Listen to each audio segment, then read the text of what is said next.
Today I'm joined by Tim Cato, the Athletic, friend of the pod, friend in real life, friend of everyone of the Mavs, including Bob Vulgaris.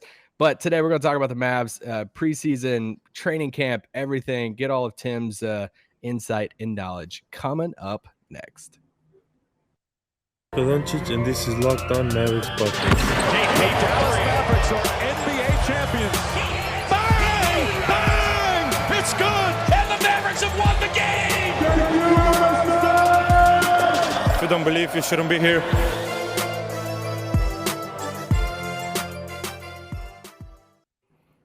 Welcome to Locked On Mavs. This is one of your co-hosts, Isaac Harris, WriterMavs.com, host of the pod, joined by friend of the pod, and like I said at the beginning, friend in real life. You've been covering the Mavs, it feels like forever now. Tim Cato, the Athletic. Too long, some might argue. But as I heard a sneak peek of the cold open, I am indeed a friend to everyone. I can't speak for whether people are friends of me, but I like making friends. Friends are good. I would say objectively, friends. It's one of the good things we have. I feel like the last time I seen you in person when we did the event for our friend Charks and McKinney, because it feels like a while ago. It was like pre-vacation for you.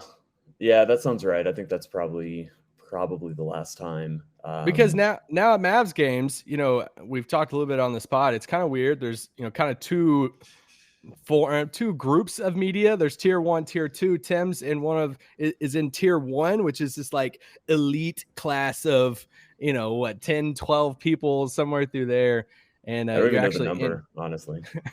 and you're there you could be on the floor before the game, I think, in the actual press conferences and all of that. So so I want to bring Tim on. Tim's gracious enough to hop on to talk about just the Mavs preseason and everything. But before the Mavs, I just want to get all of this out real quick. Ben Simmons, your colleague, Shams, tweeted out today, got, all the whole is Ben Simmons. It looks like he might be coming back. What have you heard about it? What are your thoughts about this? This seems like a train wreck, in my opinion. Yeah, I haven't heard anything about it. I haven't really been asking. I've been catching up more than trying to dive into other situations around the league. I think that from what I have seen and what I have consumed, obviously, Sham tweets right to my phones because we've all got him on text alerts. It does seem like there's a whole lot of posturing going on from every single side. I did really enjoy the Philly beat writer who drove to Ben Simmons' house to take a photo of the for sale sign outside of it. So just in case anybody thought that was only a PR stunt or something, I guess we have that confirmed now. But yeah, besides that, it does seem like a classic NBA story, and just the way that player movement has increased over the past 10 years. And it felt like even from the very start, this was, with Simmons' very aggressive, I'm not returning posturing, that this was going to be a test case in how far those limits actually go. And I would say that over the past 5 to 10 years, we've had multiple test cases, and almost every time it pushes the boundaries a little bit further. And maybe at least right now, as things exist, at least in the context of the NBA in 2021, this might be where the boundaries end. It doesn't mean that they may not expand in coming years. It certainly does not mean that Simmons won't be traded at some point this year. But if he does report to the Sixers once again, and they have to do all of that work to say, oh, he actually wanted to be here the entire time, we actually wanted him back. If all of those things, if that's the direction it seems to be headed, I think it's a clear case study in the boundaries and limitations of player movement. And Ben might be really the first superstar in the past 5-ish years to push past where those boundaries were, as they've been clearly, ever expanding. If you had to throw a team out there to end the season, Ben Simmons ends the season with blank. Oh man, you love these questions, don't you? I love these questions. I hate making predictions because I know that they always live somewhere. And so there are always that's very people, if true. they have enough time, they can hunt him down. They'll find him. Man, I mean, not Philly, like Yeah. but I also don't think it's a 0% chance. Like it's not that, I just don't think that Philadelphia trades a player like that if they don't think they're getting back the right amount of value. It's a catastrophic blow to the team if you trade and I'm going to talk very briefly in like terms of value, and I don't like doing that in generally, but I think this is a very specific situation where it's right to talk value and player value.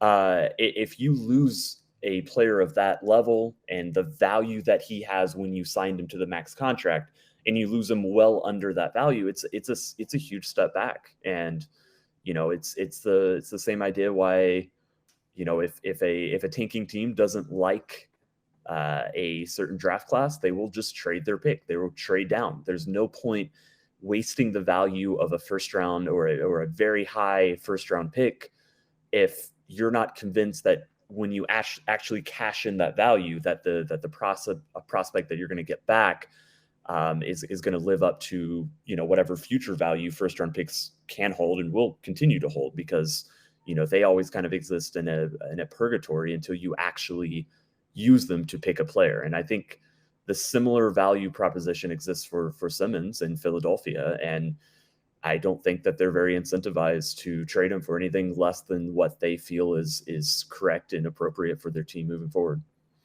I'm just so intrigued with how the fans, if he ever suits up for them, or it's going to be hey, you can just hang out at home for a bit until we figure something out. I'm curious I'm almost tired of it. I'm almost tired of all the updates that are kind of updates, but kind of not, and all of that. But okay, let's transition to Mavs. You're going to practices, you're going to games, everything. You put out, I think it might have been right after media day or right before the first preseason game. You put out kind of like notes and observations from practice and camp and everything. I really enjoyed it. I loved even like the behind the scenes stuff because both you and myself, like we've both been waiting for like Rick Carlisle's practices to end. And it's like, all right, cool. An hour passed when, the time that, was given. And we just come in at the very end, players shooting free throws. But you put in your athletic piece that Jason Kidd was letting some of you guys in before practice was up. So you've seen a little bit of practice, a little bit of scrimmages. You've been there.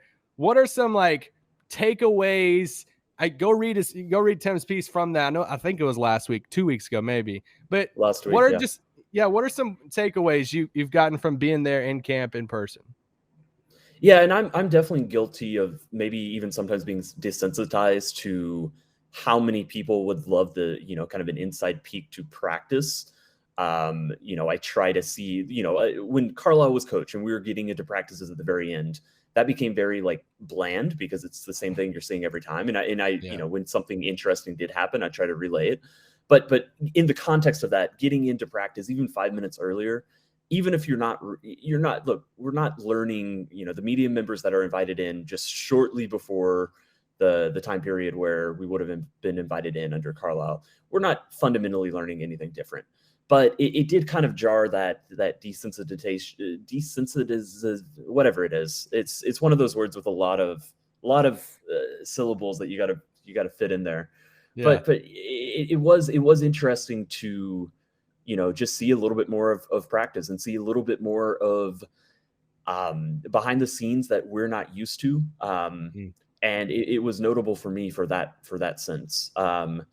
And I think one of the takeaways that I put in the piece was it's just fun, interesting, intriguing to see the competition, the level of competition, and the level of temporary anger and frustration that players will have if they're subbing out of a scrimmage where they missed a couple key shots or just made a mistake or whatever it is. I don't even know the context, but I saw a player just like kick over a chair, and I saw certainly some frustrated players, and that happens every practice. If we had been let in under Carlisle, the same thing would have been happening. And you certainly see it in other contexts where we do every once in a while get larger glimpses of the behind the scenes, whether it's a a shoot around that happens to, like I'm on the road and there's a shoot around and it just opens a little bit earlier under Carlisle. Like every once in a while, I would see situations like that. But yeah, I thought that's been interesting. Certainly the competitiveness that everybody on the team has. Luka complaining to refs even in a practice scrimmage during training camp. That's amusing to me. Like I don't think it means anything. I don't think we need to take broader conclusions from it. I bet he will be better and more composed this year. He's certainly is aware of it and working on it, and so are the Mavericks. But that's a funny anecdote to relay after seeing it. So all of that is just, it's been interesting, and because it's just not something we're used to seeing, certainly at least in Dallas. And anytime we get a fresh look at how these guys actually play and compete and really ramp up for being this absurd job of being a professional athlete, it's always cool and fun, and a nice reminder that there's so much more that goes into this that we only see glimpses of as fans, as media members, as anybody who isn't directly with the team. Yeah, and you've gotten to see Tyson, man. Tyson's one of my favorite Mavs of I was all actually time. trying to. I have a straight involving him, so I was about to grab him. He was walking down that that skinny little hallway where they have us post up, and kids going. So I'm trying to get close to him before I say something. I'm not going to shout at him because the press conference is still going on a little bit behind me. And right as I'm about to say something, he lifts up the phone. He's like, "Hey, what's up?" And I was like, "Oh man, okay." I'm not going to interrupt a phone call. And then he kind of disappears behind a side hall. So I'll have to grab him at a later point. But that's a good dude. That's a really good dude. Oh, love him. All right, we'll take a quick break and then we'll be right back with Tim talking about his latest Q&A with Sterling Brown. Guys, thank you so much for making Locked On Mavs your first listen of the day. You have literally so many different options, podcasts, music, everything that you can listen to first thing in the morning. And so many of you guys listen to Locked On Mavs as your first thing. It's your first listen of the day. I just want to thank you for doing that. This podcast is brought to you by Sleeper. Back in 2018, the fantasy sports experts at Sleeper realized that fantasy basketball was broken. Games were being won and lost based on whose players had more scheduled games that week. It's honestly, you guys know that you've been listening to this pod. We love basketball. I mean, we talk about basketball every single day of our lives, basically. But I stopped playing fantasy basketball like years ago because of this reason. Because I would go head to head against someone and they'd have one of their players play like 6 games. Exaggeration. My guy would play like 2 games in a week. I'm like, why am I losing matchups based off this? Here comes Sleeper with your solution. It's called Game Pick. Owners pick a single game per week for each starter to count towards the team's total score, ensuring an even number of games played between opponents. Days of losing because your opponent's players simply have more scheduled games to play in that week, those days are over. Those days where you're at work and it's all busy and you're like trying to figure out, doing all the math in your head of like whose game, like which team has more games. You don't have to figure that out anymore because Game Pick by Sleeper has you covered. It's 1 game per week for each player based on player matchups, home versus away, opponent's defensive ranking, pace of play, much more. All that adds up to more strategy and less busy work. Download the Sleeper app today. Start a league with your friends today. You will not be disappointed. Start a Game Pick league today. Okay, this literally just, I think a few days ago, this pod's coming out on a Tuesday, I think. So I've just read your Q&A with Sterling Brown, SMU guy. Welcome back to Dallas. He seems like a blast. We got the chance to have him on the pod a little bit on Media Day. He just seems like a great guy. You talked about, I want everybody to go read the whole Q&A. You talked about a bunch of like chess at the end, which I'm like, we need him and Bobby to go at each other in chess. I think I would put my money on Sterling. But you talk about defense in there. And I've heard, I can't remember the player who mentioned it on Media Day, but there was a player who mentioned this Xing when it comes to like defensive schemes. And you talked with Sterling a little bit about it. Can you explain to the listener and the Mavs fans what a difference in defense could look like this year and what that Xing actually like means? Yeah, so let's start with the pick and roll defense that Carlisle mostly used in the past few years with the Mavericks. I would describe it mostly as a somewhat passive drop coverage or with a lot of switching depending on which players were coming up, what the matchups were. I would say Carlisle went to switching more and more often throughout the past decade.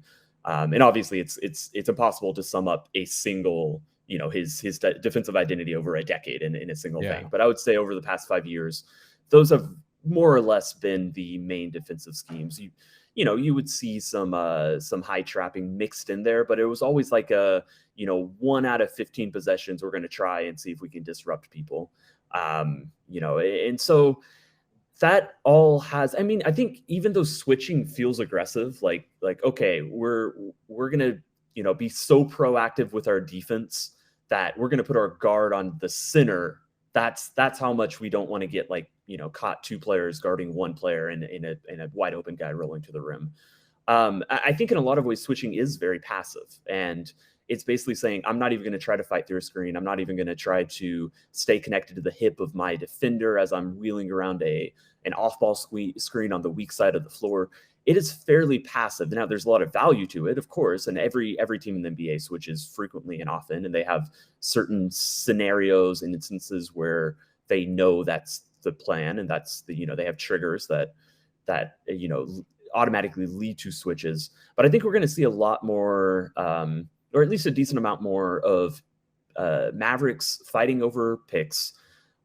Mavericks, the big man, if he's not stepping all the way to the screening action, he's going to be closer. It's going to be more active. I think we're going to see weak side players taking a step in, not necessarily committing fully to to say double teaming. So let's say the pick and roll ball handler comes off the screen going downhill.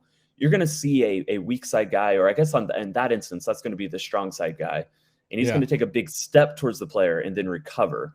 And the idea is just to hamper and just to disorientate and just slow up the offensive player just a little bit. So I am not a pick and roll defensive scheme expert. I've tried to learn as much as I can, and I can still not tell you for the life of me the slight nuances that exist between nexting, which is a very European-based scheme that's slowly making its way over here, or there's another scheme that I talked to Trey Burke about it. He's the one who I heard the term Xing for, weirdly enough, and he was describing it that sometimes the weak side defender, the guy in the corner, there's a strong side pick and roll, and there's a weak side defender in the corner.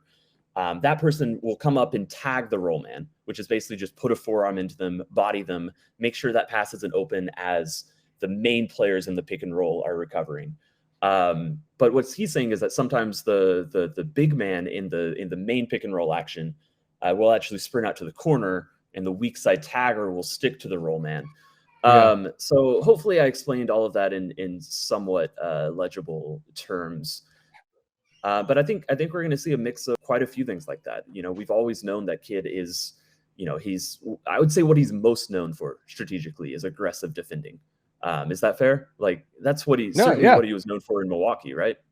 Yeah, and even when you look at that Jazz preseason game, I feel like you've seen it a little bit. And this is I was going to tack on to my question to you here of saying, are we going to see this Mavericks team just give up a ton of threes because of this?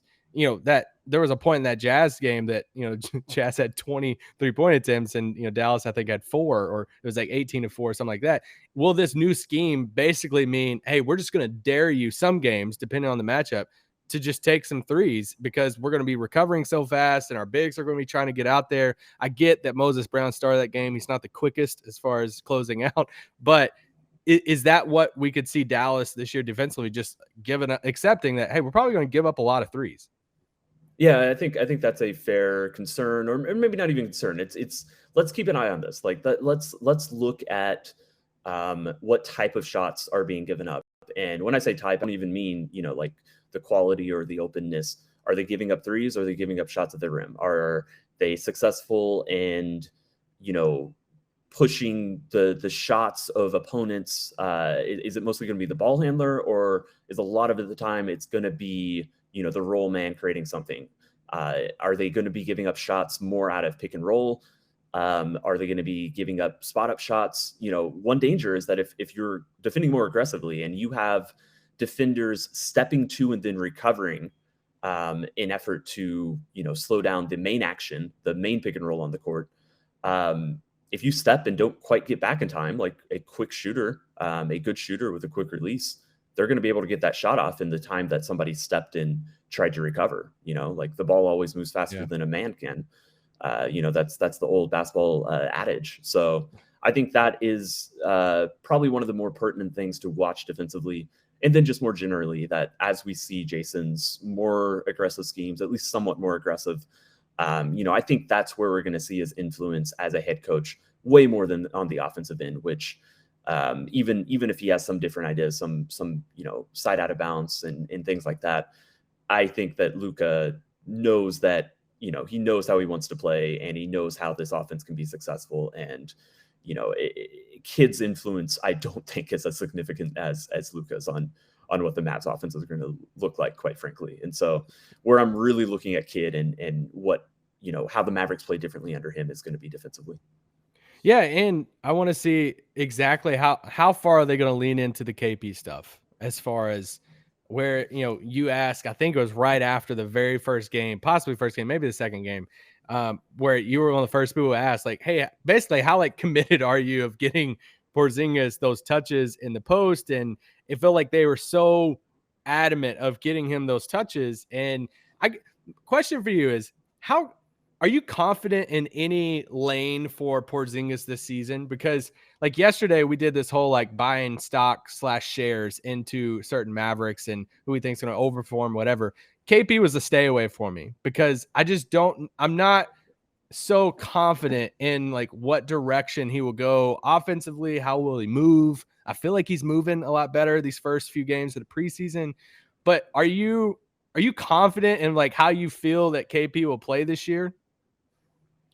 I mean, even going back to New York, he was not as good creating shots, or he was certainly not good enough to sustain an offense. He was the best player they had, and it was something they went to. I think they were okay defensively, but they weren't great teams with Kristaps there. And the basketball moves on, it moves quickly. Or the idea of an offense playing the way it did when Porzingis was in New York is already foreign. It was growing out of favor when Porzingis was in New York, but the idea that you're going to throw the ball to a big man in the post applies to let's say three, and 3 or 4. So Towns, Embiid, Jokic, which kind of counts, but certainly he's a good post scorer. But yeah, and then the Davis was the last one I had in mind, and those are players that are they generate shots at the rim from their post ups, and they generate shots for teammates from those post ups. And even if Porzingis increases his numbers, and if his range, if he's hitting 44% in the 10 to 16 range, which is ideally where you want someone getting the ball in a post up, certainly not any further out than that. And if you can get it to them in 12 feet, 14 feet, that's where Dirk lived. But Dirk was way higher than 44%, and Kristaps has been under 40% both of his years in Dallas, and really not much higher over his career, even if you include his New York numbers. And so I there's no room in this offense. This offense is too good. Luka's too good. There's no room in this offense for a consistent diet of 10 mid-range jumpers a game at about a 44% clip, which again is not even a number that Porzingis has proven he can do in Dallas, especially if he's not sometimes also generating shots at the rim or generating, really good looks for teammates. He's only going to make a simple one read. He's for the most part, he's not going to be Jokic, or he's not even going to be, I haven't even seen him make, kind of those slip passes to a baseline cutter like Boban does. That's not even something that I've really seen out of Porzingis. So when you factor all that in, yes, I want Porzingis shooting mid-rangers in the right settings, but in terms of creating his own shot and consistently, repeatedly, being fed paint touches or post-up touches, it's not going to happen. It's just it does not, it's not something that is fluent in what the NBA is today. All right, we're going to take a quick break, and then we'll be back to talk about the rest of the roster. And I got to get Tim's thoughts on what's that final roster move going to be to get the roster intact for the regular season. At the beginning of our first break, I thanked a lot of you guys for making Locked On Mavs your first listen of the day. Now, if we're your first listen of the day, we have your second listen of the day covered. If you're like me, I listen to one podcast or a couple different podcasts on my way to work, and then I'm like, man, I need a podcast to listen on my way home from work. That's your second listen of the day. We have a whole network, literally whatever team you're a fan of outside of the Mavs, whether, fantasy basketball, you want to do some playoff baseball, whatever team it is that you follow outside the Mavs, we have you covered on this network. Find a second listen with the Locked On Podcast Network. This pod is brought to you by BetOnline AG. These are some of our friends. That's the place you want to be. I make this rhyme every single time. It's the NFL season. Right now, I'm recording this. This shows my dedication to this podcast. I'm recording this near halftime of the Ravens game, okay? So the Ravens game is behind me. See all the odds for this Ravens-Colts game. The Ravens better pull this out. But BetOnline AG, it has all your odds, all your latest things for NFL, NBA, all these, every sport you can imagine. Get all the updated odds, props, contests, including online's biggest $500,000 NFL mega contest and the world's largest $200,000 NFL survival contest that's open. It's probably not open anymore, but you know what? If you can hop in on that. Head to the website or use your mobile device to sign up today. Receive your 100% welcome bonus from football, basketball, boxing. Ride it to your favorite Vegas casinos like Ball Vulgaris. Don't wait and take advantage of all the great offers available for your 2021 season. BetOnline, your online sportsbooks experts. Promo code, here's the key point, promo code Locked On. Okay, before we talk about the very end of the roster, I just want to throw this out real quick. Goran Dragic. Should Mavs fans just write this off and be like, hey, that was a fun, few weeks of us dreaming? Fans in Slovenia, are they like the pipe dream's gone? Or is it more of like, hey, keep it in your back pocket? Where are we at on that, if anything? Well, the idea that I think fans may feel like that right now, that it's kind of over, is just because we don't have updates, right? Yeah. It's been like a month. Yeah. And obviously he posted a picture of like all the Raptor stuff on his, on his bed, and it's like, oh no, it's really happening. And now, he's obviously been playing for him and stuff. So it seems like, I guess, Toronto, I mean, I haven't heard anything, I haven't read anything else, since really then. It seems like they're going to hold on to him for now. Right. But I think once we got to mid to late August, it seemed pretty clear that he wasn't going to be coming to Dallas before the season started, at least to me. And once that happened, once we've reached that point, it kind of seemed inevitable that we would reach a holding pattern like we have. And, I think the Mavericks still definitely have interest in him for, the right price. But also, like, let's see how the team looks. Like, let's see how Dragic looks in Toronto. Like, is Dragic looking healthy and capable enough in the minutes he gets for the Raptors that he looks like he would obviously fill a hole that exists with the Mavericks? And, is that, how much does that hole exist? I think pretty clearly it does. Pretty clearly they're very light on shot creation. But, at this point, there's no reason to do a deal. A lot of it, I think a lot of the negotiating and for anything to change on the bargaining table, so to say, between Toronto and Dallas, it's going to come from on-court results. And if Dallas realizes that, this lack of shot creation is even more of an issue and something that's affecting them worse than they thought in the regular season, look, at that point, I would say they're more incentivized to be more willing to give up a prospect or offer more than they had previously, and vice versa for Toronto. What if Dragic continues this a sort of decline that he's slowly been on the past season or two? Or what if they start losing a lot more games than they expect, and getting any level of value back for him is more valuable than hanging on to him. Like, at this point, it's all about the variables changing. And so I am not very, very confident that Dragic will end up in Dallas, but I do think that just the way this negotiation has gone, the way most negotiations go, because they're at an impasse and because it doesn't seem like there's any sort of bidding war or obvious other suitors or even teams that Dragic really is trying to go play for. at this point, it does make the most sense that we're in a situation where you just kind of wait for the regular season and you see if anything changes. So keeping on the whole like guards coming off the bench, Frank Ntilikina, Trey Burke, Tyrell Terry is away from the team right now. How do you like? I feel like a lot of those guys have been the last roster spot type of conversation. You mentioned the other day, it's one I've kind of like been thinking about. I'm like, man, are we sure Moses is not like the casualty of the roster in this? Where do you think? Yeah, that last roster spot. How does it happen? Who do you think it is to make the roster complete going into the regular season? Yeah, I still think it's very possible that it's Moses Brown. I don't have percentages to put on it by any means, but I think it's between Brown and Trey Burke at this point. And Burke just comes down to, how much Cuban really wants to, hold on to his ideals, his wish for a 100% vaccinated roster. Certainly we've seen his tweets. I think that if money wasn't an issue in this scenario, it would very clearly be Burke.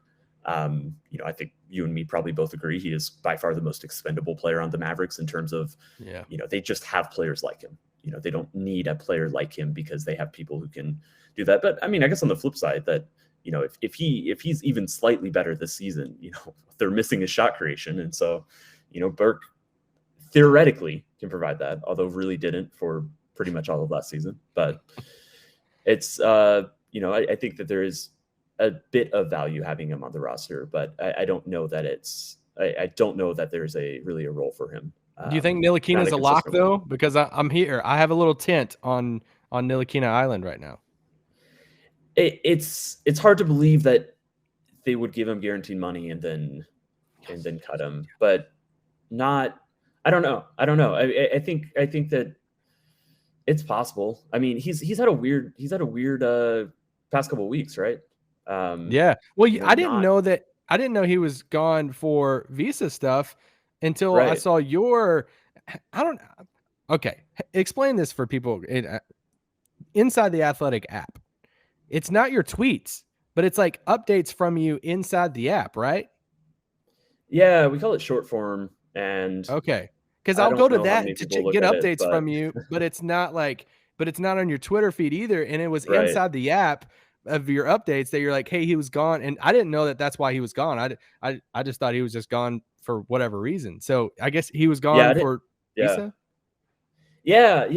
I also, when I heard that, I was also confused or surprised, and I haven't asked anybody else about it. I mean, it seems both resolved and not actually that interesting.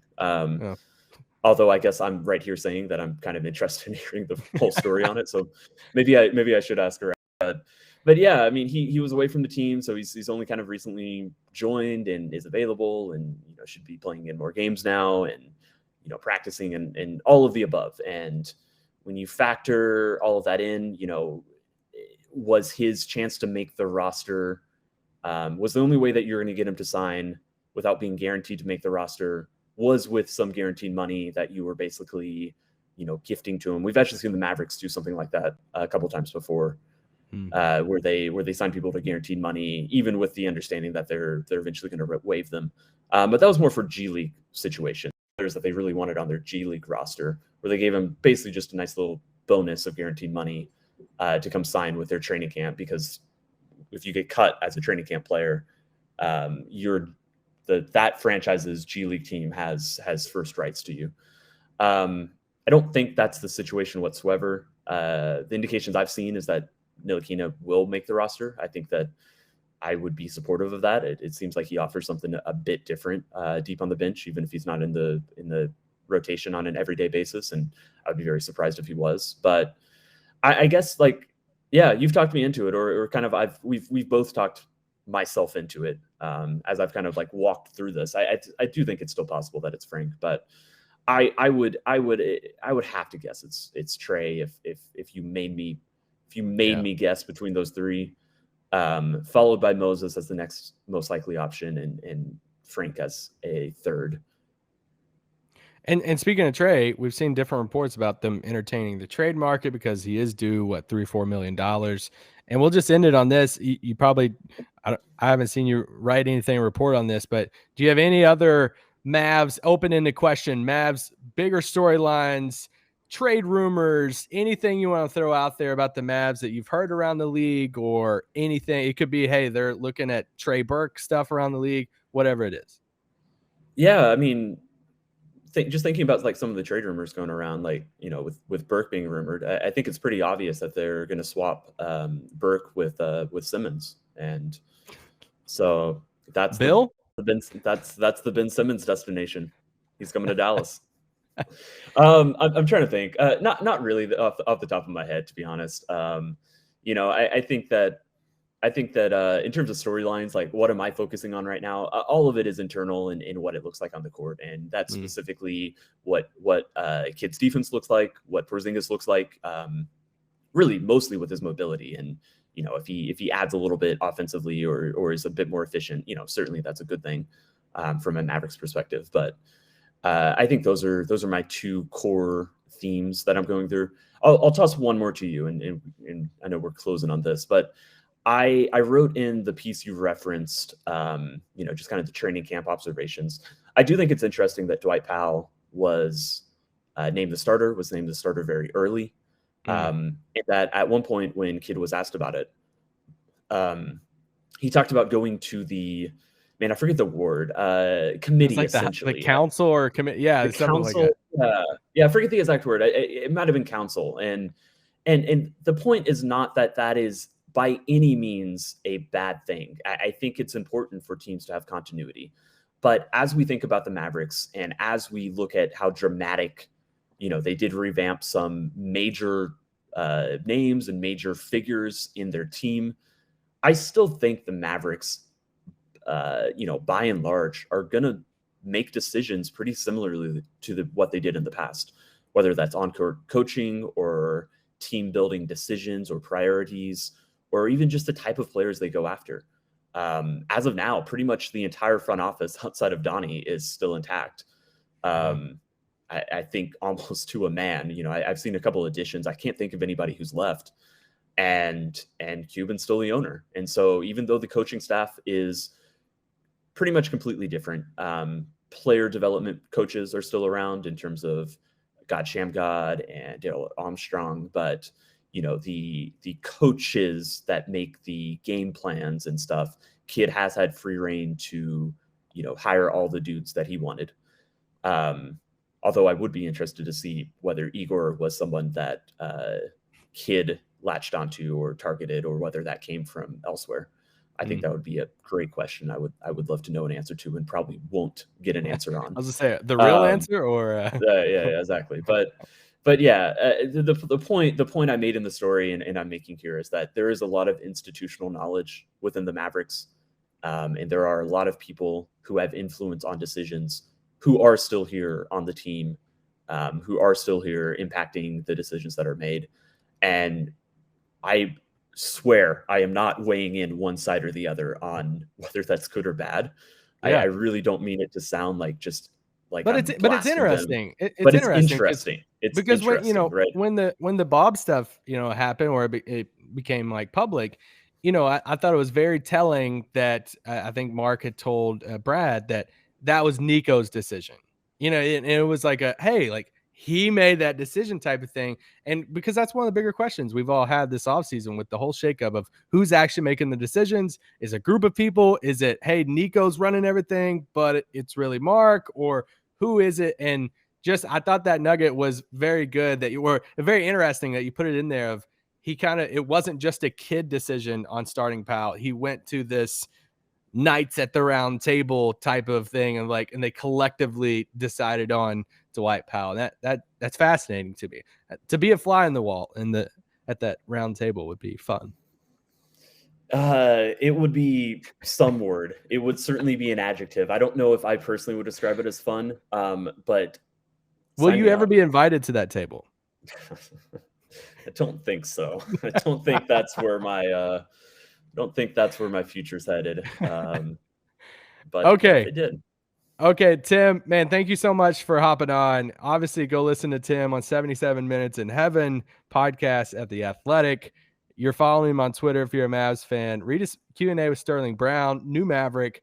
not new to Dallas, but newer Maverick, and he gave you a lot of really like long, good answers. It wasn't just, sometimes Q&As are just, yeah, man, excited to fight and compete this season. And no, like they were actually like really good answers. And I thought it was really good. Go read his observations from camp. I'm sure you're working on something, a story right now that we'll all be waiting.